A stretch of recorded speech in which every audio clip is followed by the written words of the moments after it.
Soccer is the world's most popular game for a reason. Mentally, physically, athletically, definitely the most challenging sport out there. Soccer as a sport is chaotic and free. You can have a plan and you can have a approach that you want to take for each game, but once the whistle goes and once the ball starts rolling, it's going to be pretty chaotic at times, and you got to lean into that. You as the player, you have thousands and thousands of little decisions to make with so many variables happening in front of you. It's on you as a player. Once you step over the white line, you get to control what that looks like.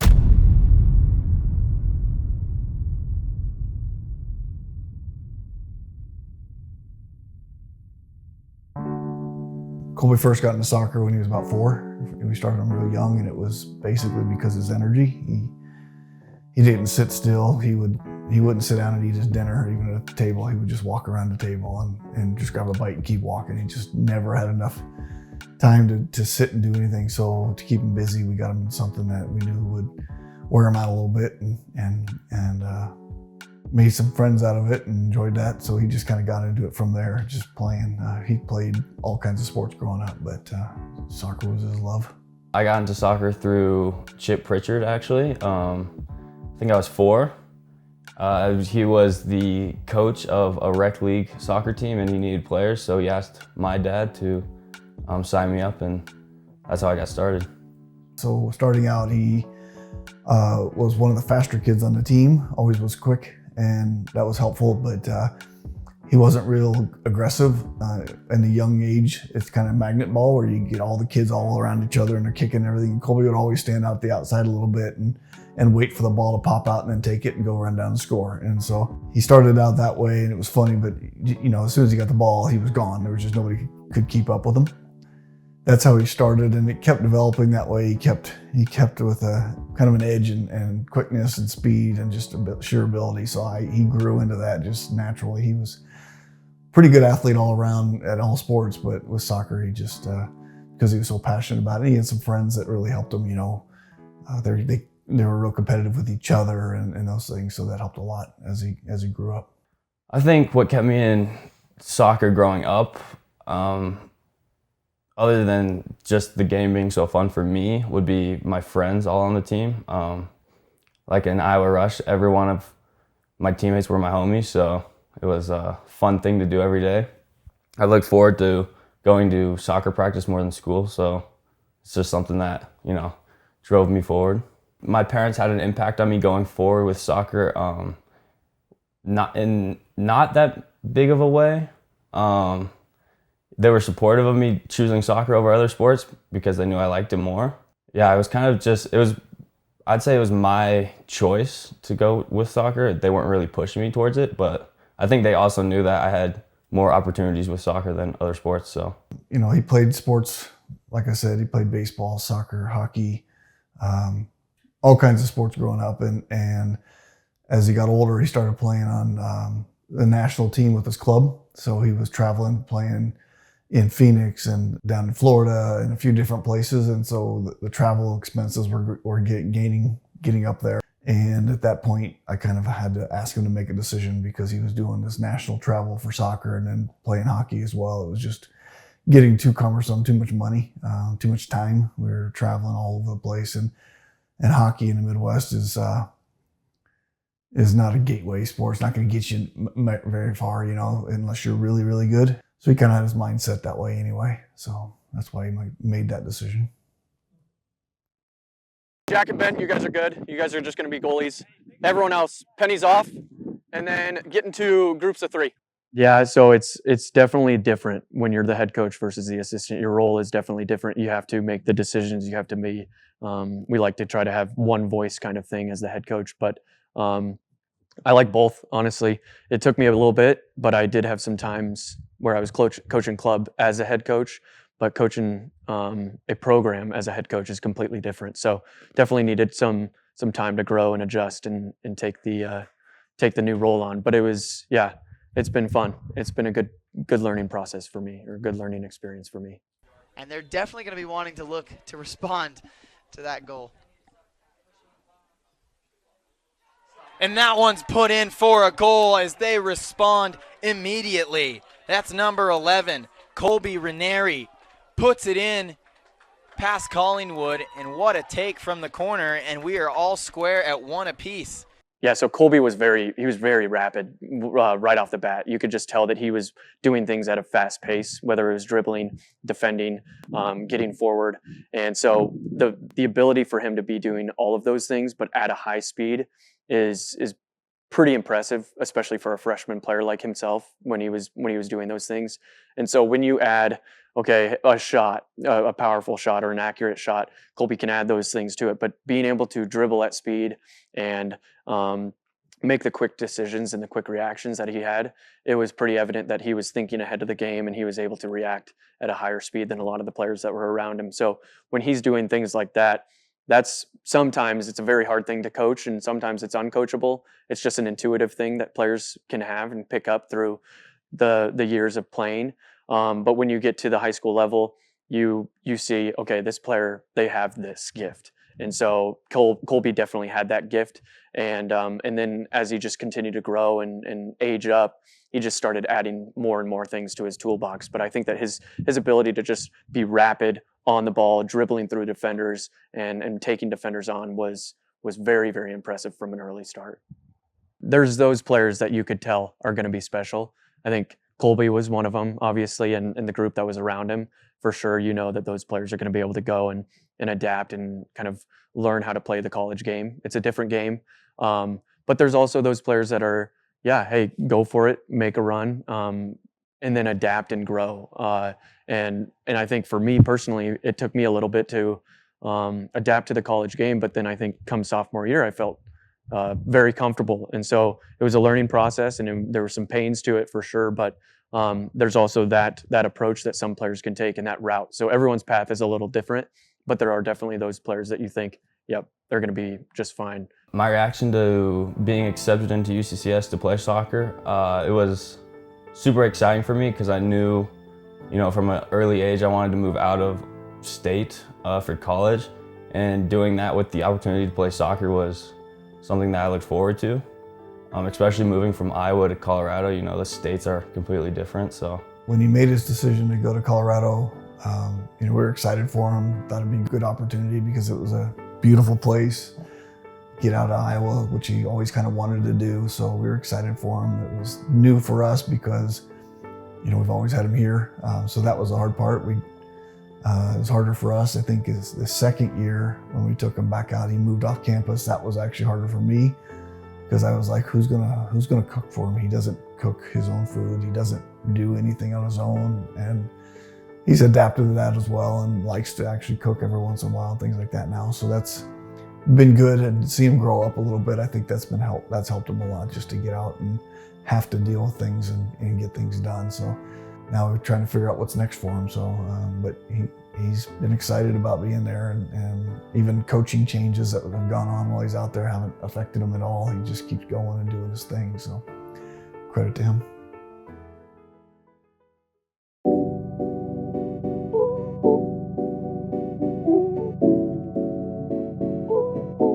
So for moving from Iowa to Colorado, I'd say the biggest difference for me was that, it was a whole new life. All my friends, family were back home or, in the Midwest. I didn't really have anyone in Colorado.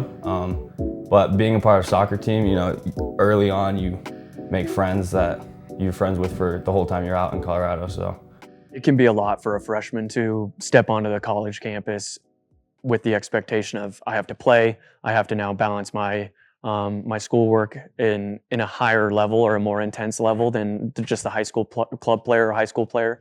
But making sure that they know the resources that they have available to them, the professors, the TAs, the tutors, the coaching staff. We can all be a support system for those players that are coming in, and then making sure that they recognize that and are kind of aware of those resources. But then it is also time management, making sure that they're practicing good time management, good use of their like I said, the resources, but making sure that there's a lot of things that they can be provided to in the college game. So it changes when you step onto the campus, but I think that that's the most important, is just making sure that they're aware of what's around them and what they can use. But at the same time, it's still just a game too. And so recognizing that it's a game, you're a student athlete, student first, put the more important things first for the long-term success. But then absolutely when it comes time to play, hey, let's manage our time, buy into the playing and focus on that. And then when you step off the field, manage your other plates that you got to keep spinning.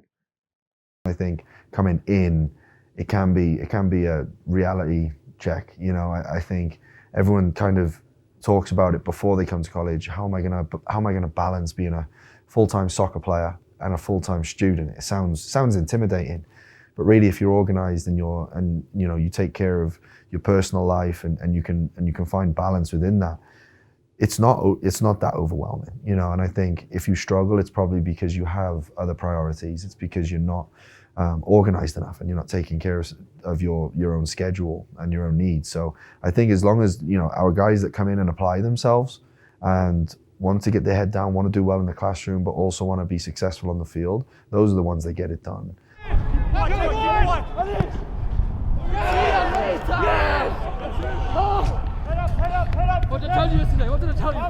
I didn't feel a lot of culture shocks because I grew up in England, spent my first 6 years there, so I already got introduced to like a different culture, and then when I moved to Sweden it was a new culture again.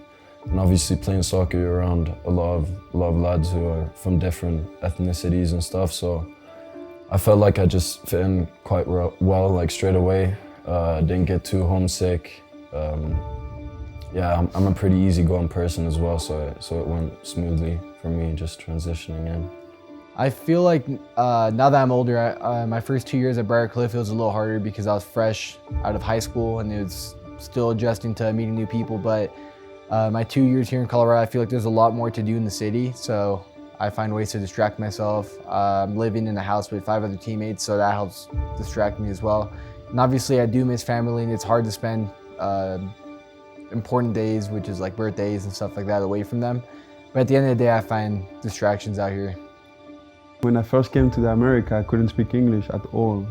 I learned here, and the transition was like, it wasn't really easy at first because I came here and after months I got injured, like tear my ACL, and I couldn't speak the language. You get hurt, you get homesick. It wasn't really easy, but after that, like, it went well. Like I was in a good environment and people were nice to me, and I mean, I was treated good by people, and you know, it was smooth. So from high school to college soccer, everything changed, honestly. You know, you gotta think of it as you're playing for a business now. So like the college, you gotta think of it like you're playing for the school. Whereas high school, it's more like you're just playing for yourself for fun, just to go around and have fun. But in college, it's a business. If you aren't taking care of business, you won't make it. If you show up to practice and you aren't performing well, you won't play. If you don't perform well in games, you won't play. The practices were more intense, games are more intense, fitness is more intense, everything is just the step above, which is why so many people, want to play collegiate soccer, but they can't because they can't handle the workload, the effort, and just honestly the time management that it takes to play for a large school and be a student. The guys that have success are the guys that are here for the right reasons, that want to have academic and athletic success, not just be here for a good time.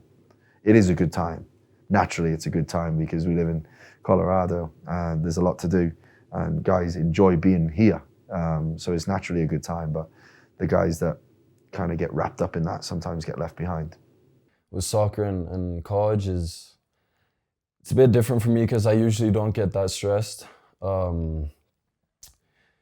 Obviously, like, you have to plan your time quite well, but that's not my best attribute. Not very good at planning. But I would say just kind of taking it week by week, kind of laying out what you need to do, make sure you have time for everything, and yeah, plan as good as you can, really, yeah. To be honest, like, I don't really get stressed by that, like, because that's my mentality. I'm like, if something has to happen, it will happen. So if I have to fail, I will fail. I know it's not the best thing to say, but that's how I think, and that makes it easier for me. Like, I try to not put pressure on me, like, on those kind of things.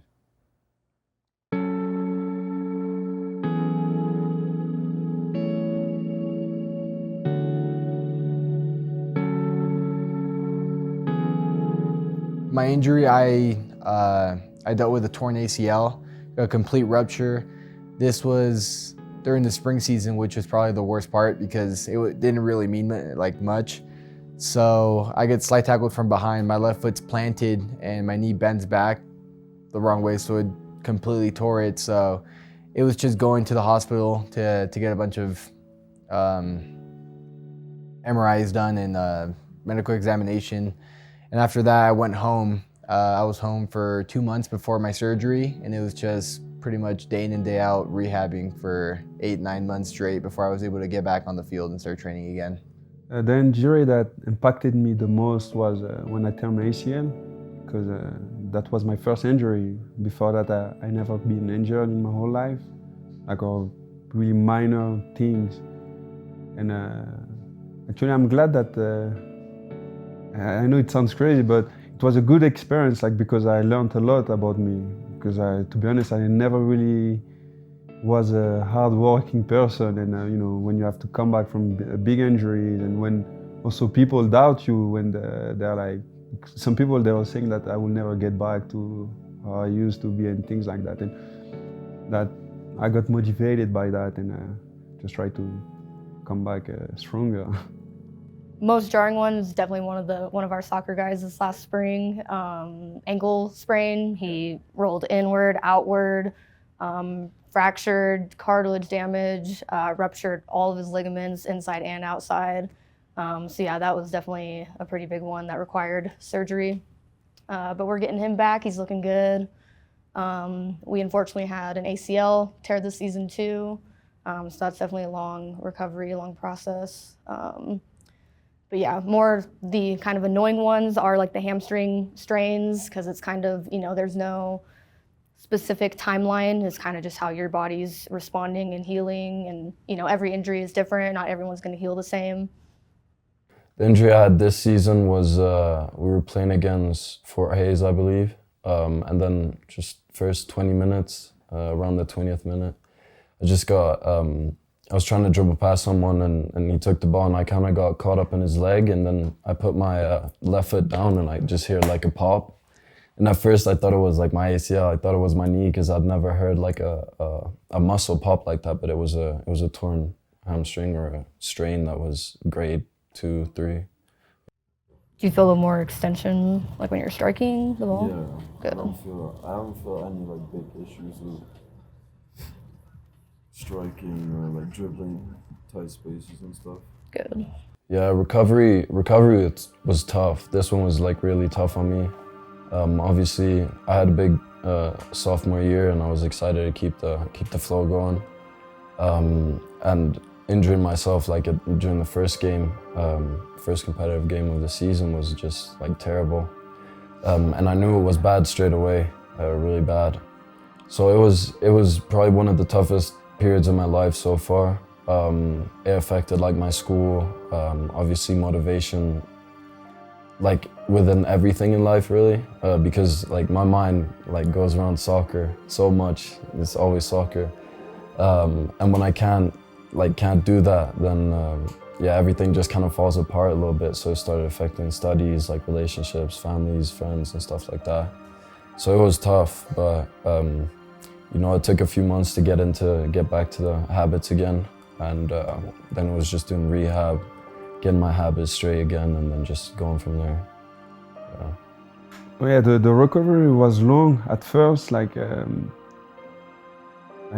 was getting like I wouldn't say sad, but I was getting a bit depressed by that.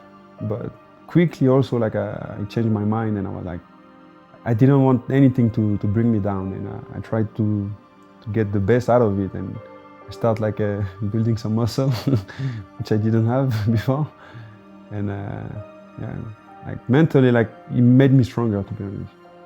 I feel like it was a lot harder mentally than physically. I'm used to the physical aspect of having to put your body on the line and push yourself, but mentally it was very tough. I went through a little depressive phase where I couldn't do the thing that I loved, the thing that I knew what to do every day. So it was very hard mentally, but with great support around me, and even the people that helped me rehab as well, helped me on that aspect as well. I'll give you a little bit, but wait. answer me this. What's the physical look like? Yeah, so can you do anything? Are you supposed to be doing anything right now? I always think long term, and I tell them that, hey, let's think long term here. You want to practice right now. You want to play right now. I get it, but that could do more harm than good. So put the patience on and make sure that you recognize, let's think marathon, not just a sprint. So that sometimes can help, but there's always those players that are chomping at the bit to get back and want to play, and you really got to have a firm conversation and say, it's not going to do you any good. I know you want to play, but it's not beneficial for you. So finding that balance, but again, talking to a hungry athlete that just wants to play and go, it's not easy sometimes, that's for sure. Everyone wants to win, so a win's a win. Like, it feels good, but you know, if you lose, it's not the end of the world. Towards the end of the season, where it's you either win and you keep playing, or you lose and you go home, it's a completely different feeling. You know, everyone handles it differently, but obviously everyone just wants to win, including myself. So a loss is pretty devastating towards the end of the season, where your season's over, and then you know, you kind of just take it, you know, hour by hour, and you know, by the end of the night, you're fine. When we win, obviously I'm very excited. It feels great. It feels like there's no better feeling in the world, pretty much. But going through the losses is probably the harder part, especially when you're trying to stay as a team. It's hard because some people take it worse than others, and that comes pretty much with maturity as you go. When you're younger, you're used to winning a lot more, and here at this level, it's a lot higher, so there's more competition. So you're going to lose more often, but it's just more opportunities to learn and to get back on the field and to train new things and be more efficient. Losses are tough. Always, I never want to lose. I'm sure no one in the team wants to lose. But that's the thing that's good here in the States as well, is like you play games so tight to each other. So like you can't just sit around and be sad for the losses all the time. Obviously, if it's a playoff game, it's different. Those hit hard, and it takes a long time to get over those. But like in season and just conference, you just have to move on to the next one and get 3 points from that game instead. Yeah. When we come to a game day and we win, you know, I let the guys enjoy that. You know, it's really important that we do express ourselves and our emotions at that point, because what's the point otherwise, right? We're working towards those moments. So, you know, and I think obviously within reason we want to keep level heads. You know, I don't think we need to, you know, go overboard with those celebrations or anything, but you know, we get 18 regular season games. So those are 18 opportunities to create really special memories that these guys will remember for the rest of their lives. So mistakes will always happen in games. Rarely, if ever, will you have a perfect game, and I think that's an okay thing to recognize as a player. And so when the mistakes do happen, you have to make sure that you stay on task and you keep playing your role. So I like to say, or I like to try to motivate my players to stay focused on 3 tasks throughout the game. And so when those mistakes happen or something doesn't go quite to plan, you, instead of focusing on the bad things, you focus on what you should be doing and what you should be kind of taking on as a player in a specific role, so that you don't get distracted. So recognize that mistakes are always going to happen. You got to just boost yourself up, and then make sure that if your teammates making mistakes too, you're boosting them up. So just a understanding that it will happen, but positive attitude towards those mistakes.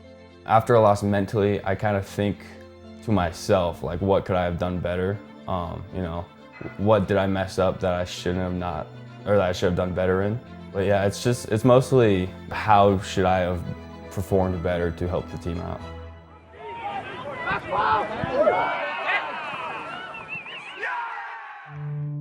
So throughout my career of playing soccer, I don't think I have any regrets. You know, it's just every opportunity comes to you, and you have to take whatever, you know, is best for you. I want to make sure that we have an encouraging approach to those players that do want to try to play college and have a little bit of interest. And even those that are not that interested at the end of their high school career, they may not realize it, but they'll miss the sport and they'll miss the commitment that they have to have playing. So for me, the next step going pro, I'm still motivated by that, but for me, to be honest, right now I just want to play at the highest level possible that I could. Like, I came to America pretty much because of soccer, and if you can take me to another country or continent, I will take it. And I play it more like for the sake of enjoying it and having an experience. The game now has become so physical, so fast, so scientific with data and things like that, that never really, when I was growing up in Europe, that wasn't a thing, you know. We didn't spend a lot of time in the weight room, you know, or anything like that. It was pretty much centered around your sport, and that was it. You know, just watching the game more, learning about the game more. I think slowly but surely it's becoming a big sport in America, whether people want to admit it or not, it is. So, you know, that really is going to drive success in the future. So after I'm done with my playing career in soccer, I think soccer will still be a part of my life. It's definitely given me a lot of friends that I'll still be friends with later on throughout life, even without soccer. I think, you know, I'll still watch soccer games.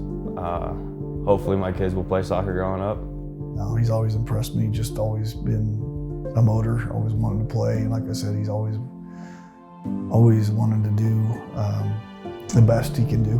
And that's on the field, and that's in the school, and that's with his girlfriend and with his parents and stuff like that. So he's always been reliable and that way. And it's a tribute to him, you know, and his friends know it.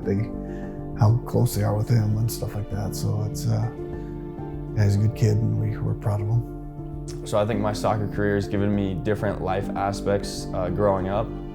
I'll continue to use them in the future. I think the biggest one would be, you know, just not giving up. Obviously, there's been many soccer tournaments and you know, teams that I haven't made, or, you know, we lost, but it's sort of taught me, you know, you can't just quit after something doesn't go right. Yeah, so soccer's given me the perseverance to push on in life.